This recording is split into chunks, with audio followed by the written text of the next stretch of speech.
City update ન્યૂઝમાં આપનું સ્વાગત છે। સુરત શહેરના ગોડાદરા પોલીસ સ્ટેશન વિસ્તારમાં ડ્રગ્સની મોટી સફળતા મળી।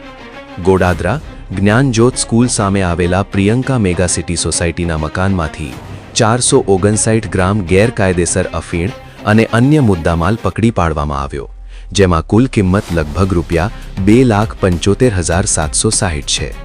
સુરત શહેર પોલીસ કમિશનરના no drugs in Surat city અભિયાન અંતર્ગત થઈ આરોપી ધર્મારામ ઘેવરરામ ફાળકે અને તેની સંગઠિત સહયોગીઓ પ્રકાશ પુસારામ મુંડેલ અને સુમેર બાબુલાલ પરિહાર સામે કાયદેસરની કાર્યવાહી ચાલુ છે અને તેમને વોન્ટેડ જાહેર કરવામાં આવ્યા છે।